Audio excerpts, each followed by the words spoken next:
All right, listen up, because what I'm about to tell you is going to flip your brain inside out. You ever deal with someone who makes everything about them? Someone who can gaslight you so hard you start questioning if you even exist?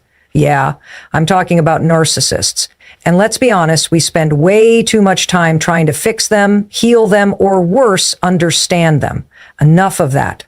Today, I'm handing you the power back. I'm going to teach you 7 ways, yes, 7 ways to absolutely drive a narcissist crazy, ethically, strategically, and most importantly, without losing your damn mind in the process. Are you ready to stop playing by their rules and start winning your life back? Let's go. Narcissists thrive on attention. They need it the way the rest of us need oxygen, whether it's praise, admiration, or even anger and frustration. Any emotional reaction you give them is food for their ego.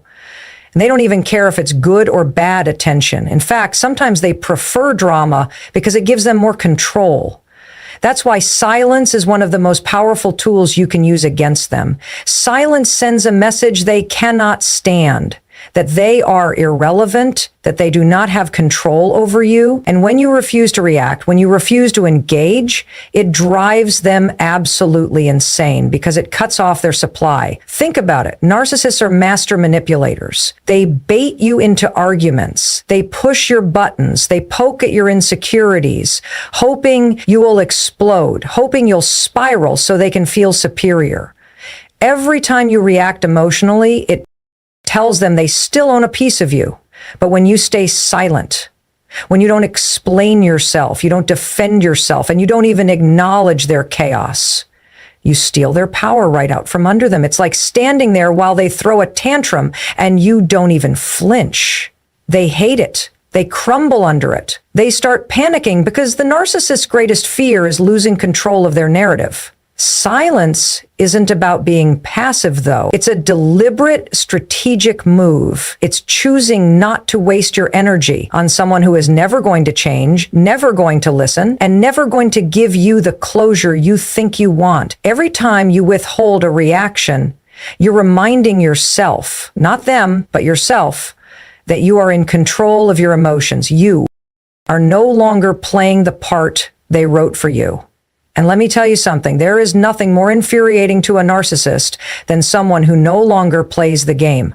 The biggest mistake people make is thinking they need to have the last word. They think, if I just explain it this one last time, maybe they'll understand. Newsflash, they understand perfectly well. They're just pretending they don't because it keeps you hooked. It keeps you explaining. It keeps you emotionally invested. Silence breaks that cycle. It's you saying, I don't owe you anything. Not my words, not my energy, not even my anger. And yes, it's uncomfortable at first, especially if you're used to defending yourself. If you're used to wanting to be understood, narcissists train you to think you have to justify your existence to them. Breaking that habit feels wrong at first, but the more you practice silence, the more natural it becomes, the more empowered you feel, the more you realize you never needed their approval in the first place. Silence forces the narcissist to sit with themselves. And here's the truth they'll never tell you. They can't. They hate their own reflection when no one's propping them up. They need the noise, the chaos, the arguments to distract them from the emptiness they feel inside. So when you give them nothing, not your words, not your anger, not even your attention, you're not just torturing them, you're setting yourself free. When you're dealing with a narcissist, normal boundaries don't work. You can't just hint at what you need or hope they'll respect your wishes out of decency or kindness, because narcissists don't operate that way. They don't recognize subtlety, and they certainly don't respect vulnerability. That's why your boundaries have to be brutal, clear, sharp, and absolutely non-negotiable. No explanations, no warnings, no second chances. A narcissist will test you every single time you leave a door cracked open. They'll poke at your limits to see if you'll cave, and the second you show weakness, they take it as an invitation to bulldoze right over you. Brutal boundaries aren't about being mean. They're about survival. They're about protecting your mental health, your self-respect, and your peace. When you set a boundary with a narcissist, you're not asking for their permission. You're making a statement, this is what I accept, this is what I will not tolerate, period. And most importantly, you follow through. Because trust me, if you don't enforce the boundary immediately and consistently, they will smell blood in the water. They'll push harder, manipulate better, and charm faster. The only language a narcissist understands is consequence. It's going to feel harsh at first, especially if you're someone who's been conditioned to be the peacekeeper, the fixer, or the people pleaser. And you'll hear that voice in your head whispering, maybe I'm being too cold. Maybe I should just explain one more time. Ignore that voice. That voice is the result of years of gaslighting and self-doubt. You owe no explanations for protecting your peace. You owe no justifications for saying no. And you definitely owe no second chances to someone who has shown you time and time again that they will only ever take what you give and demand even more. The key to setting a brutal boundary is clarity. You can't afford to be vague with a narcissist. Don't say things like, I'd appreciate it if you didn't call me late at night. Say, if you call me late at night, I will not answer. And if it continues, I will block your number. Direct, simple. No wiggle room, no room for interpretation. And when, not if, but when they test that boundary, you act immediately. No emotional discussions, no bargaining. Action speaks louder than words, especially with someone who only listens when there's something to lose.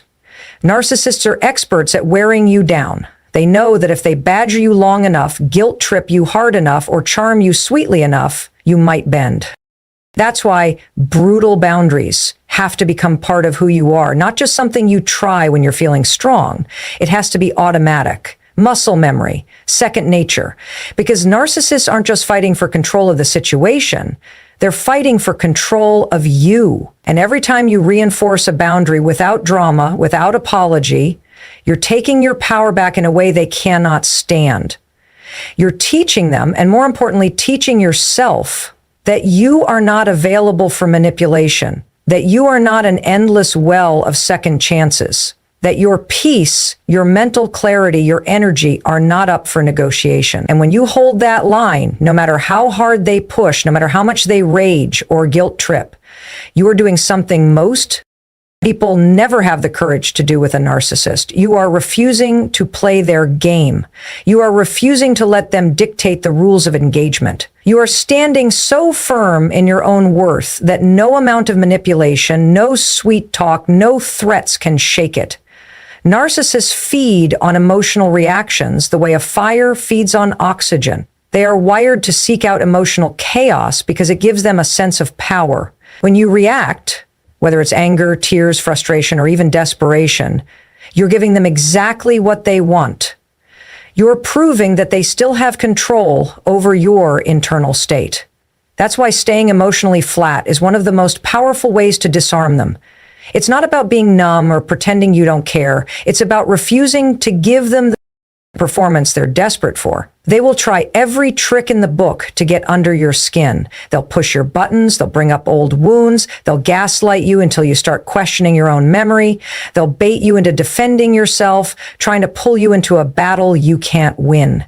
The second you engage emotionally, you're hooked. You're dancing to their music. But when you stay flat, when you don't flinch, don't rage, don't tear up, don't even look impressed or disappointed, you strip them of their weapon.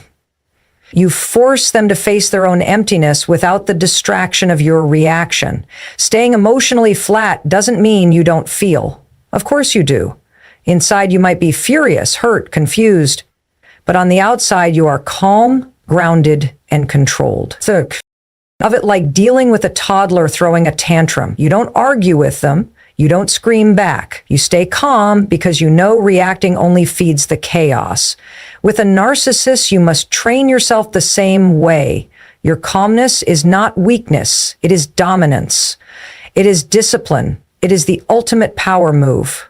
It will absolutely infuriate them. They may escalate their behavior, trying harder and harder to get a rise out of you. Expect it. Be ready for it. When they realize that no matter what they say or do, you stay emotionally steady, they start to panic. They lose their sense of superiority. They lose their sense of control. And eventually, they realize you are no longer the easy target you once were. It takes practice and it takes intention. You have to decide ahead of time that no matter what they throw at you, insults, guilt trips, lies, you will respond with the same flat, neutral energy every single time. No raised voice, no defensive explanations, no emotional outbursts. A narcissist cannot win a game you refuse to play. Your emotional flatness forces them to face their own inability to provoke, to control, and to dominate. When you master this, you will not only torture the narcissist, you will also find a whole new level of inner strength within yourself. You'll realize you have complete control over your own emotional world. You'll realize you are not a puppet on anyone's strings. You are grounded. You are solid. And no narcissist can touch that. Narcissists are addicts, but their drug isn't alcohol or gambling. It's attention. They crave it constantly. And it doesn't even matter what form it comes in. Praise, admiration, arguments, even someone begging for their approval. It all fuels their ego. Every glance, every text, every reaction is another hit for them. That's why one of the most devastating things you can do to a narcissist is starve them of your attention and validation. It cuts straight to the core of their need to be seen, admired, and constantly reassured of their importance. It's not enough to simply pull back a little. You have to go all in. Attention starvation has to be total. No texting them when you feel lonely. No liking their posts to seem polite. No responding to their bait messages or their fake emergencies. Every time you break and feed them a crumb of validation, they win. And they don't just win, they're energized, motivated to dig their hooks in deeper. You have to commit to becoming a black hole where your attention used to be. Nothing gets through. No energy, no validation, no acknowledgement. Narcissists survive by controlling the narrative. They like being the center of your universe, even if that means being the villain instead of the hero. If they can make you cry, rage, or chase them for answers, they're still in control. When you starve them of attention, you shatter that dynamic. Suddenly, they are no longer the main character in your life. They're a side note, an afterthought. And they can't handle that kind of demotion.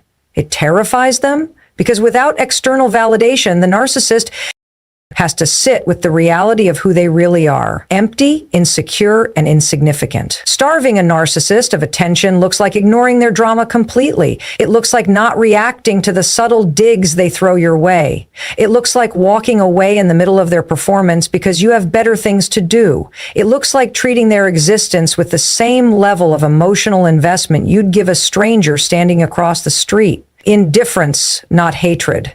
Disinterest, not anger. Hatred still feeds them. Indifference starves them. At first, they will escalate. They will find new ways to bait you. They'll try to provoke you into responding, maybe even by pretending to change, pretending to be vulnerable, or pretending they need you. They might start playing the victim, hoping you'll feel guilty enough to give them the attention hit they're desperate for. Don't fall for it. Stay firm. Remember, every time you reward bad behavior with attention, you're teaching them exactly how to control you.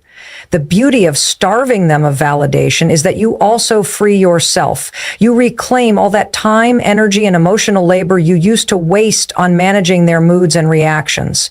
You get to redirect that energy toward yourself, your goals, and the people in your life who actually deserve your attention. You realize that your energy is a currency, and narcissists are like emotional con artists trying to rob you blind. Starving them isn't just a punishment for them.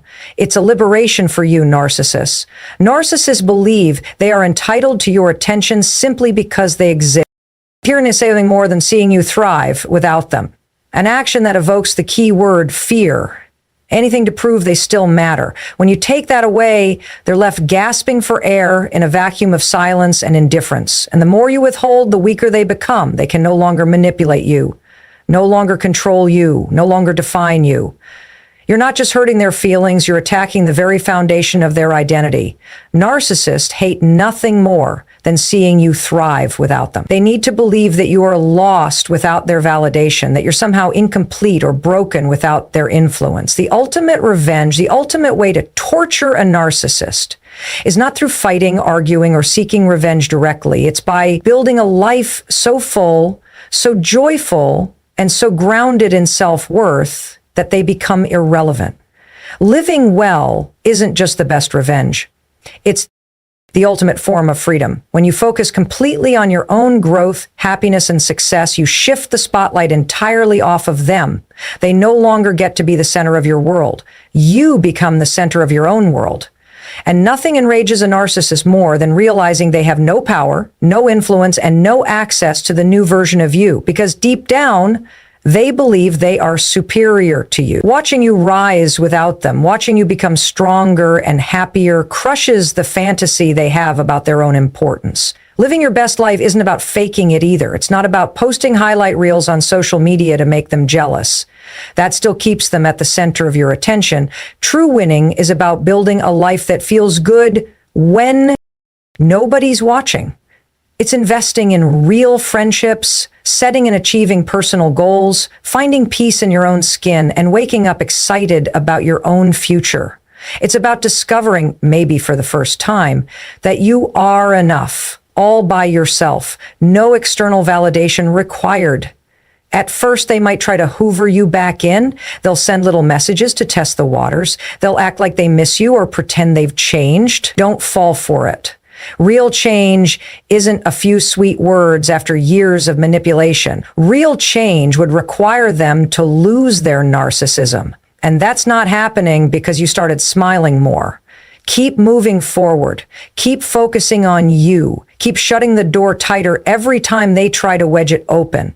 The beautiful thing is that as you build this new life, you stop caring what they think at all. Their opinion becomes irrelevant. Their approval becomes meaningless. You stop needing the very thing they've been using to control you all along. You become untouchable, not because you built walls, but because you built a life so real, so authentic, that they simply don't fit into it anymore. Winning isn't about showing them anything. It's about showing yourself that you were never the problem. You were just stuck in a cycle that made you doubt your own worth. Living your best life breaks that cycle. It writes a new story, one where the narcissist is no longer the villain because they're no longer even in the picture. You moved on, you leveled up, and they can't stand it. Narcissists survive by spinning lies. Lies to you, lies to themselves, lies to anyone who will listen. Their entire existence is about controlling the narrative, shaping reality to suit their needs, and keeping you confused, second-guessing, and chasing their approval. One of the fastest ways to cut through that fog and drive them absolutely crazy is to use radical truth. Not watered-down truth, not sugar-coated truth, brutal, unflinching, clear-eyed truth that exposes exactly what they're doing without apology. You're not doing this to argue with them. You're not trying to convince them to change. You're speaking truth for you, to affirm your reality, to stop playing their games, and to make it crystal clear that you see through the manipulation. Narcissists hate being seen for what they really are. They count on your confusion and self-doubt to keep you under control. When you calmly, confidently call out their tactics, gaslighting, blame shifting, projection, you destroy the illusion they've worked so hard to maintain. Radical truth doesn't mean fighting or yelling. It's calm, it's direct, it's firm. It sounds like, that's not what happened, and I'm not going to argue about it. It sounds like you are trying to twist this conversation to make me the problem, and I'm not playing along. You don't need to justify, explain, or defend yourself. You simply tell the truth and let it land. At first, they might laugh it off, mock you, or accuse you of being crazy. That's normal. It's their defense mechanism kicking in. Stand your ground. Keep your emotions flat. Keep your truth clear. They will get desperate to make you backpedal because if you stay in your truth, you force them to confront their own lies. And that is unbearable for a narcissist.